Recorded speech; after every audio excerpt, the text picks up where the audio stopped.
ഒരു ചേനത്തണ്ട് തോരഞ്ഞ അത് കടുക് പൊട്ടി ചട്ടി വെച്ച് എണ്ണ ഒഴിച്ചു കടുക് പൊട്ടി. ഇനി ഇതെണ്ട ഉള്ളി, ഒരു മുളക് എല്ലാം കൂടെ ഇട്ടതൊന്ന് മൂക്കട്ടെ. കൂടെ ഒരു കറിവേപ്പില.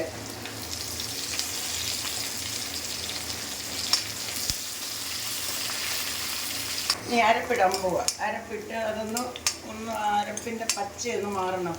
അരപ്പിന് വെളുത്തുള്ളി, ജീരകം, മുളക്, തേങ്ങ, ഇത്രയും സാധനമാണ് വേണ്ടത്.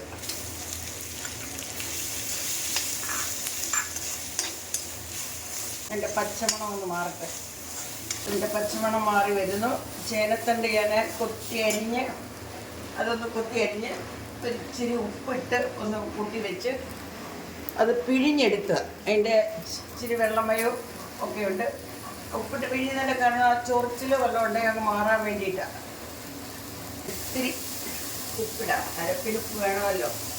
ഞാൻ ഉപ്പിട്ട് പിഴിഞ്ഞതാണ്, എന്നാലും ഇച്ചിരി ഉപ്പ് വേണം.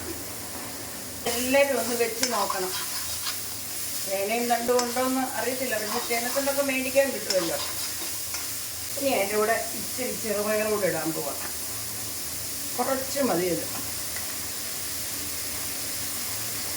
മതി. തോരൻ റെഡിയായി കഴിഞ്ഞ് തോരൻ വാങ്ങാനായി. ഇത്രയേ ഉള്ളൂ തോരൻ്റെ പരിപാടി.